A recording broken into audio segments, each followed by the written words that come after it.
Welcome to the Online Archery Challenge podcast number 4 with special guest and owner of Dynamic Custom Strings 2017 Online Archery Challenge sponsor, Andy Leedy. Let's do it. All right, how is everybody tonight? What's up, buddy? How's it going?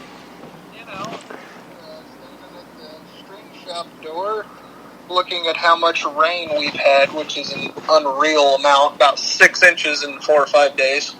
Yeah, that's crazy, man. I'm sitting on my porch here in Pennsylvania, absolutely loving the weather. It was 87 degrees today, and now it's probably 75, 73. It's nice, cool breeze coming through. I'm on my porch. You might hear some dogs bark in the background, but that's they're across the way a bit. But man, it is beautiful. And our high today, I think, was 53, and that was at 5 a.m. Oh wow, that's good hunt. It's good hunting weather though. Right? If only it was fall. I can see a food plot actually from the shop door, so that would be great. That's awesome. Well, we're on the eve of the Pennsylvania State Scholastic 3D Championship at Cushion Peak Rod and Gun Club. I can't sleep. That's why I sent you a message. I was like, man, I want to do a podcast. I'm kicking my kid to bed. I'm saying, go get some rest. You need to compete tomorrow. So that kid's been practicing so hard watching the videos. Oh man, I'm so proud of him. He's doing phenomenal. All those kids are. It's exciting. Yeah, it is exciting. It's exciting for me, not just as a dad, but as a coach, and to watch these kids kind of develop and bring a sport back to where I live that really, on a competitive side, died in this area, and I got 5 kids shooting tomorrow. Have about 20 kids total. It's a little bit of a travel in the morning, but enough about that. That's not why we were going to do the podcast. But it's always a good topic to youth in the sport. That's for sure. But so today we got Andy here. We got a few topics on the agenda. First things first. Andy has been a sponsor of OAC. Specifically the 2017 competition since this year. He's kind of been hanging in the background since last year, and this year took a sponsorship role on, and Andy and I exchange messages constantly. Either it's industry, kind of, we'll call it hearsay for purpose of the podcast, or just stuff we see online, or we talk, hey, give me some feedback, give me some opinion here. Andy's a fellow business owner. He's trying to make his way into industry, but I can tell you this. There are some phenomenal string builders out there. There's no doubt. But I will never, ever buy another set of strings from anyone else. Now, this is why. Because the customer service, the reliability, and just the pure quality of the strings that I have bought from Dynamic Custom Strings have been spot on every single time. And we appreciate that. One thing we want people to know is, like Frank just said, he paid for every set that he has. This wasn't what I'm going to call corporate hoopla, and here somebody is big on social media. Let me give them some free stuff. Yeah, that's right. We've come to find out that there's a lot of quality products out there, people who aren't big on social media, and it's hard to compete with those who are quote-unquote big on social media. And as a matter of fact, involving some string makers just a couple weeks ago, I think you and I had some private messages back and forth. Yeah, that drama. It's pretty crazy, and I can tell you, I am friends on Facebook with over 100 string builders, and I'm going to call them custom builders because all these guys they build strings to an order. None of these guys are building for bow companies. That's right. So when people think, oh, this is a real tight market, there are way more string builders than there are bow companies, let me tell you. Yeah. And they're spread out all over the U.S. I have friends that are builders in Canada, Denmark, Australia, and some of those guys, their biggest hurdle is material. Things don't ship real quick going across seas. So, we help each other out when we can. So there are lots of great builders out there. Some of you have probably seen it on other Facebook pages. We call it String Wars. Somebody posts, hey, looking for new strings. Give me some recommendations. Man, there'll be 20 people plus tagged in this post. People posting pictures of cool things they've built, and this and that. And if anybody ever gets defensive in there and somebody says, oh, don't buy from X, Y, and Z, you'll see builders back each other. You'll see somebody post, hey, I'm a string builder, and this is a list of guys just off the top of my head that I would recommend. And he'll post 40 or 50 of them. I've done it too. It's about supporting the industry. That's right. And I have commented on some of those posts in support of Dynamic Custom Strings because, I think I'm not a Real Wild. I'm not a, Levi Morgan. I'm not a Jesse Broadwater.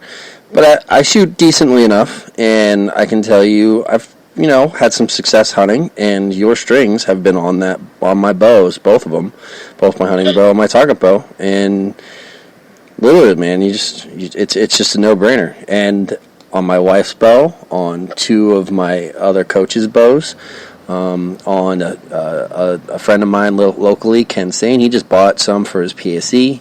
I mean, we're just, I just keep coming back and buying more and more and more. So, it's just one of those things. You take care of the hand that feeds you, man. Yeah, absolutely. And that's what I tell people, when they get to messaging and, we send them pictures of examples of, they think they might like this color or this color, and build a 2-foot test string and send them a picture of it. If it's not what they want, we do another one. And, people feel bad about that, if we're like on sample number 3. And the thing of it is, I just hang them up on my sample page. And hey, who knows? Tomorrow somebody else might think they like that color. And I already have the sample built. That's right. And lots of builders do that. But I can tell you right now, if you go to one of those corporate big builders, you are not going to get that. But I can give you a list of 75 people that'll do that for you. That's great. That customer service is what you're going to get with the smaller companies. You just are. They rely 100% on repeat business and word of mouth, because I'm not going to go spend $20,000 or more to go to an ATA show and set up a booth. And I'll tell you, I have turned down to be a builder for a bow company. Now, people think, oh, you're crazy.